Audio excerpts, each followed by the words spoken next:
Frères et sœurs et amis, comment ça se passe dans la pensée d'un pasteur? Ça fait quelques mois de ça, je disais, on est dans une bénédiction. Et c'est vrai qu'on est dans la bénédiction de Dieu. Ça coule de soi, on est dans une bénédiction. Et Dieu là est en train de nous parler, de me parler à peu près presque les mêmes mots. Hein. L'apôtre Paul dit, je ne m'arrête pas de vous dire sans cesse les mêmes mots, car pour vous cela est salutaire. L'Éternel dit à Noé, entre dans l'arche, toi et ta maison, car j'ai été vu juste devant moi parmi cette génération. Frères et sœurs et amis, le déluge n'était pas encore tombé. Noé, un père de famille,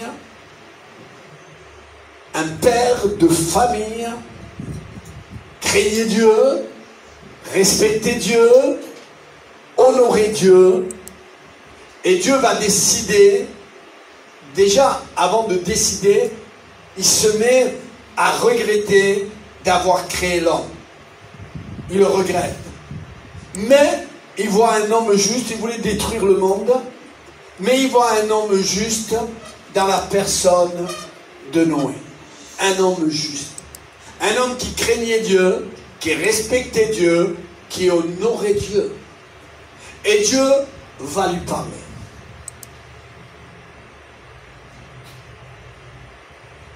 Khal a prêché dimanche et il disait que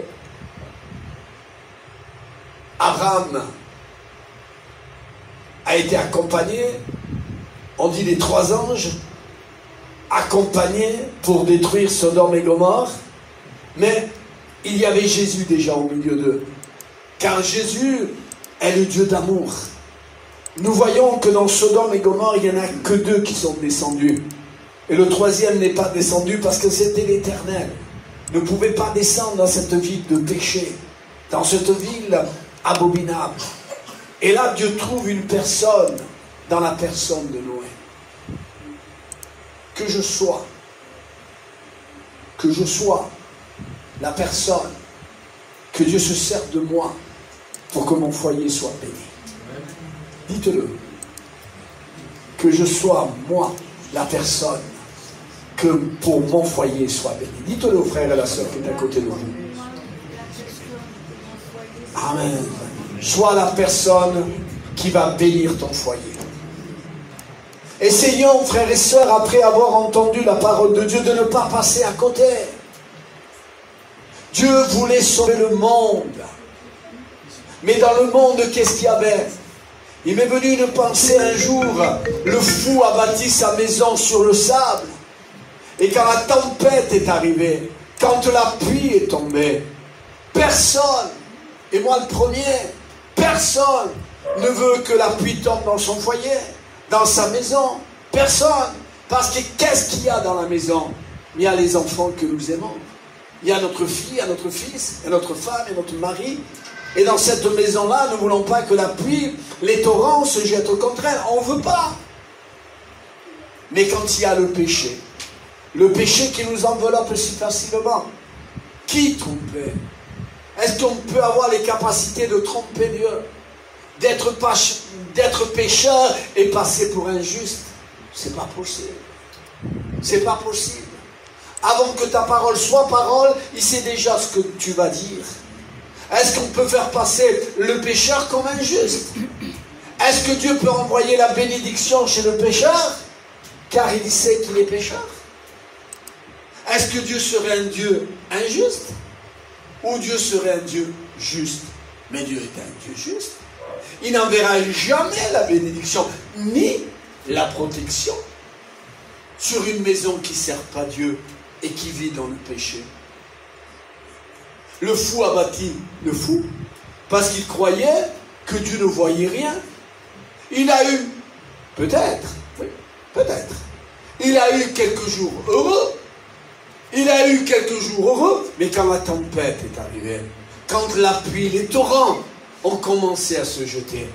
Qui peut dire à la tempête, arrête-toi, arrête-toi? Qui peut dire? Mais personne.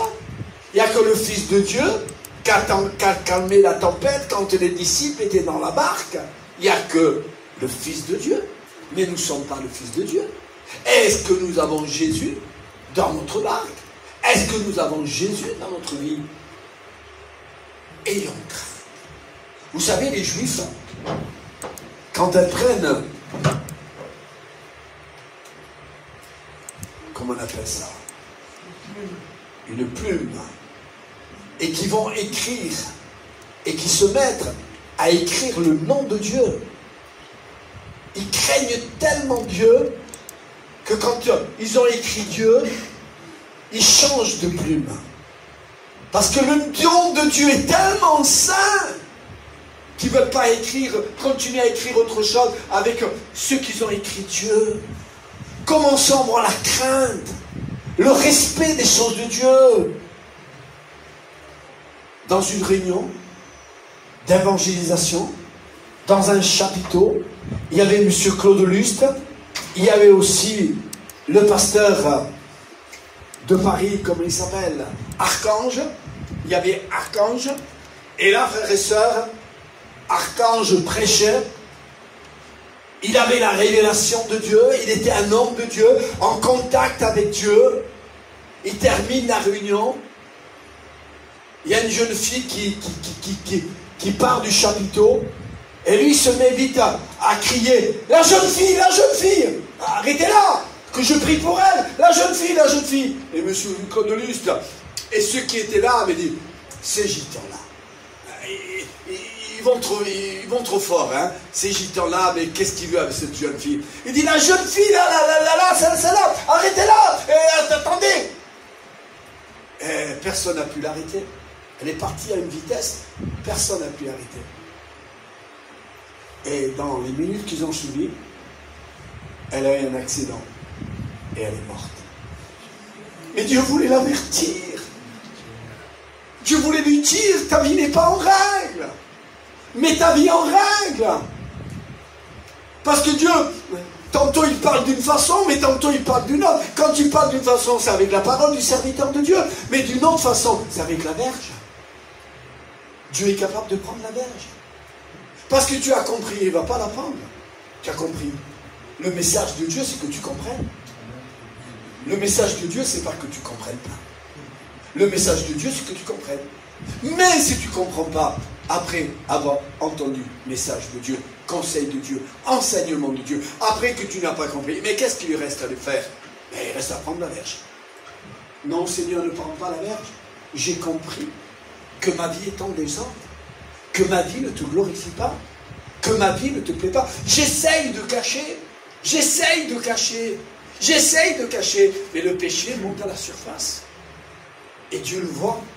Alors Noé craignait Dieu, respectait Dieu, honorait Dieu, et les regards de Dieu sont fixés sur lui. Et Noé avait 3 garçons, avait 3 belles-filles, et il avait sa femme. Et Noé voulait être une bénédiction pour les gens qui l'aimaient, mais pas en parole, parce qu'on peut aimer en parole. Je t'aime moi non plus, c'est le refrain du monde. Aujourd'hui, le monde, l'amour du plus grand nombre s'est refroidi. Et aujourd'hui, le monde, mais il y a plus de divorces que de mariages. Et pas de mariage, et ça continue, mais de mariage et divorce. Alors, frères et sœurs, Noé voulait être une bénédiction. Il voulait être une bénédiction pour les gens qu'il aimait. Pas simplement avec les paroles, mais avec des actes. Quand Dieu lui a dit de construire une arche, il s'est mis au sérieux. Parce qu'il faut qu'on soit sérieux. Il s'est mis au sérieux. Au sérieux dans le travail de Dieu. Au sérieux. Dieu connaît tout, Dieu sait tout. Il s'est mis au sérieux et il s'est mis à travailler. Il s'est mis à glorifier Dieu dans son travail, dans la crainte, dans le respect. Il s'est mis à travailler Parce que nous sommes appelés tous à travailler pour Dieu. Il n'y a pas simplement que le pasteur, que les anciens, que certains chrétiens qui peuvent travailler pour Dieu. Non, on a reçu des talents que nous devons faire valoir. Alors, il se met à travailler. Et quand il se met à travailler dans le sérieux, un chrétien doit vivre dans le sérieux. Dans ma voiture, il n'y a personne, mais je mets ma ceinture de sécurité.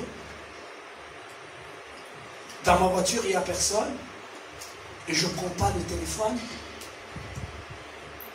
Je sais qu'il y a Dieu qui me voit, qui me regarde. Alors Noé a voulu être une bénédiction pour les gens qu'il aimait. Comment il pouvait sauver ses enfants?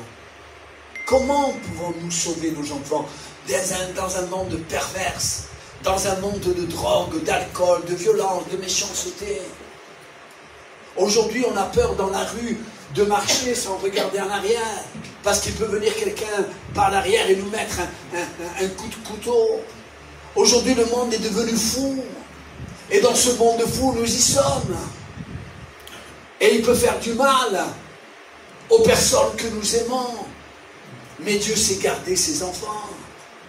Dieu sait garder celui qui le respecte, celui qui l'honore. Dieu récompense. Dieu récompense de protection, de bénédiction. Celui qui le craint, qui le respecte, qui vit dans le sérieux. Je peux faire ça, mais je ne peux pas faire ça. Je peux aller à gauche, mais je ne peux pas aller à droite. Je peux regarder ceci, mais je ne peux pas regarder cela. On n'a pas compris ce passage. C'est serré, étroit le chemin de Dieu. Il n'est pas large et spacieux. Le chemin qui amène à la bénédiction. On ne peut pas faire ce qu'on veut. On ne peut pas faire ce qu'on veut. On doit vivre dans le sérieux. Tant qu'enfant de Dieu. On a tendance toujours à vouloir regarder l'autre. Toi, tu dois vivre comme ça. Toi, tu dois faire comme ceci. Toujours regarder l'autre. Et jamais se regarder à soi-même. Je me regarde à moi-même. Et j'analyse ma vie. Et que je vois, en analysant ma vie, qu'il y a des choses encore qui ne glorifient pas le Seigneur. Je disais, dernièrement avec ma femme, on buvait un café avec un couple, je vous dirai pas qui c'est, on buvait un café avec un couple, et on parlait avec eux, et à un moment, on est venu au moment de dire, il faut analyser votre vie, il faut vous marier, il faut mettre votre vie en règle. On parle des autres couples, mais on doit regarder notre couple. Si notre couple, nous voulons qu'il soit béni, il faut qu'il soit béni dans le Seigneur. Nous devons nous marier, que ce ne soit pas la femme que tu habites avec elle, que tu dors avec elle, que ce soit simplement une femme que tu dors avec elle. La femme que je dors avec elle, elle est ma femme. Elle n'est pas une concubine. Elle n'est pas quelqu'un qui vienne sur mon lit. Non, elle est ma femme. Dieu le sait qu'elle est ma femme. Et si c'est là qu'elle vient dans mon lit, il y en a 2, 3, 4, 5 qui peuvent venir. Je pourrais vivre dans le péché. Mais j'ai une femme et je l'ai épousée. Je ne veux pas vivre dans le désordre, mais je veux vivre dans l'ordre. On pourrait parler aussi à la femme. Le mari que j'ai ne vient pas me visiter de temps en temps sur mon lit. Il est mon mari. Le mariage est important pour s'attirer la bénédiction. Nous vivons dans un état français que nous devons mettre notre vie en règle devant le Seigneur. Vous allez me dire, mais d'accord, tu vis tellement dans le péché que ça ne peut pas te toucher. Mais quand on commence à craindre Dieu, respecter Dieu, honorer Dieu, vouloir grandir avec Dieu pour s'attirer la bénédiction de Dieu, on fait des efforts. Et là, ça ne glorifie pas Dieu. Et là, ça ne plaît pas Dieu. On le prend et on le jette à la poubelle. Alors Noé craignait Dieu, respectait Dieu, honorait Dieu. L'Éternel dit à Noé, sors de l'arche, sors de la bénédiction. Je t'ai vu que tu es un pécheur. L'Éternel dit à Noé, entre dans l'arche, toi et toute ta maison, car je t'ai vu juste devant moi. c'est devant lui, c'est devant le pasteur, c'est pas devant le chrétien, l'ancien, devant moi, parmi cette génération. Frères et sœurs, la maison qui glorifie le Seigneur est la maison gardée, est la maison protégée. Qu'est-ce qu'on doit faire? Mais demander pardon à Dieu et recommencer. Seigneur, je veux recommencer.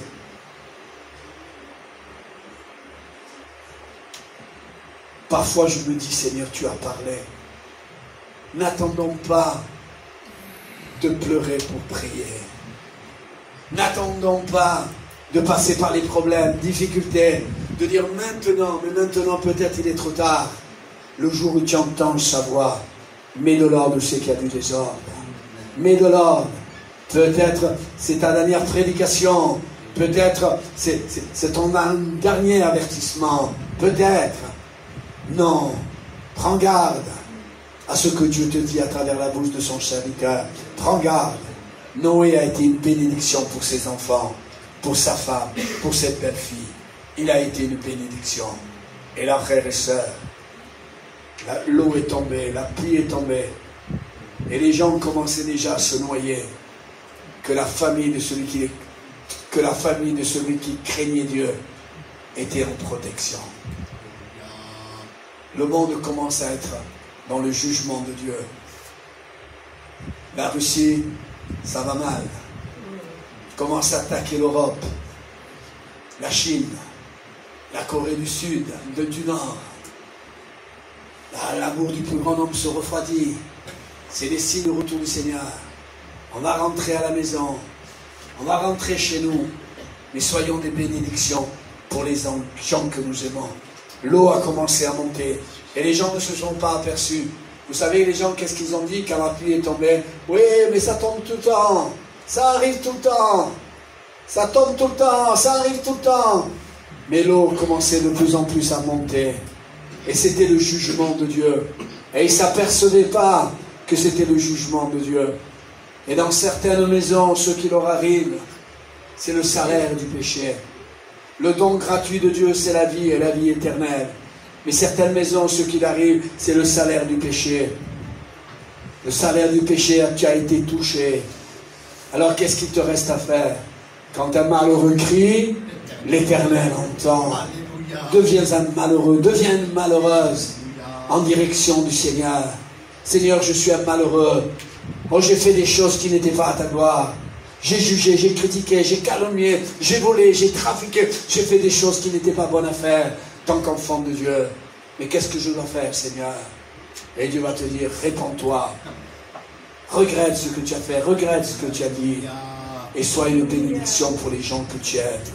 Sois une bénédiction pour les gens que tu aimes. Et là, frères et sœurs, la condamnation montait. Et les gens commençaient déjà à se noyer. Ils commençaient déjà à se noyer. Et la famille de Noé était en protection dans l'arche. Ils étaient dedans. Ceux qui craignent Dieu, qui respectent Dieu, qui honorent Dieu, mettent leur famille dans une protection divine, dans une protection de Dieu. La pluie tombe, la condamnation tombe, et ils sont protégés, ils sont gardés. Et à force de tomber la pluie, elle a noyé tout le monde. Elle a noyé tout le monde de la génération de Noé. La seule famille qui a été sauvée, c'est la famille de l'homme qui craignait Dieu. Je veux être une bénédiction pour ma famille. Je ne sais pas si j'ai des sous dans ma poche. Oui, j'en ai derrière, mais je ne vais pas les montrer. Pas pour quelques euros, quelques dinars, quelques dollars, quelques livres. Je vais attirer la malédiction dans mon foyer. Pour quelques sous, attirer la malédiction dans mon foyer. Mais personne ne veut la malédiction. C'est le diable qui va vouloir se faire payer. Par ton corps. Par ta vie au quotidien. Qu'est-ce qui m'arrive? Qu'est-ce qui m'arrive, dira l'homme? Je suis angoissé. Qu'est-ce qui m'arrive? Je suis déprimé. Qu'est-ce qui m'arrive?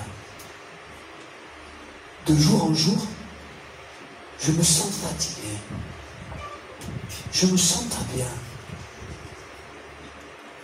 Il y a quelque chose qui se passe. Mais regarde autour de toi tout ce que tu fais qui ne glorifie pas le Seigneur. Tu ne vas pas être une bénédiction pour les gens que tu aimes.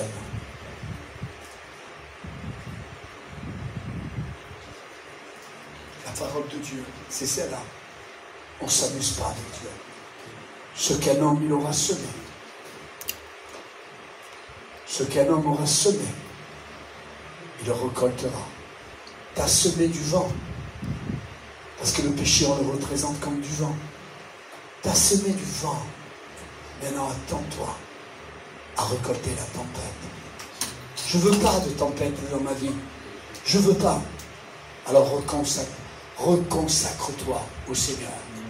On baisse nos têtes, on ferme nos yeux. Reconsacre-toi au Seigneur. Reviens au Seigneur de tout ton cœur, de tout ton âme, de toutes tes forces, de toutes tes pensées. Reviens au Seigneur. Et pas que le pasteur le voie, et je m'en fous du pasteur. Mais que le Seigneur le voie. Que tu reviens de tout ton cœur, de toute ton âme, de toutes tes forces et de toutes tes pensées. Reviens au Seigneur. Et tu seras dans la bénédiction. Et non dans la malédiction. Que Dieu vous garde, que Dieu vous bénisse. Passez une bonne soirée dans le Seigneur. Amen.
Altogether wonderful to me.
see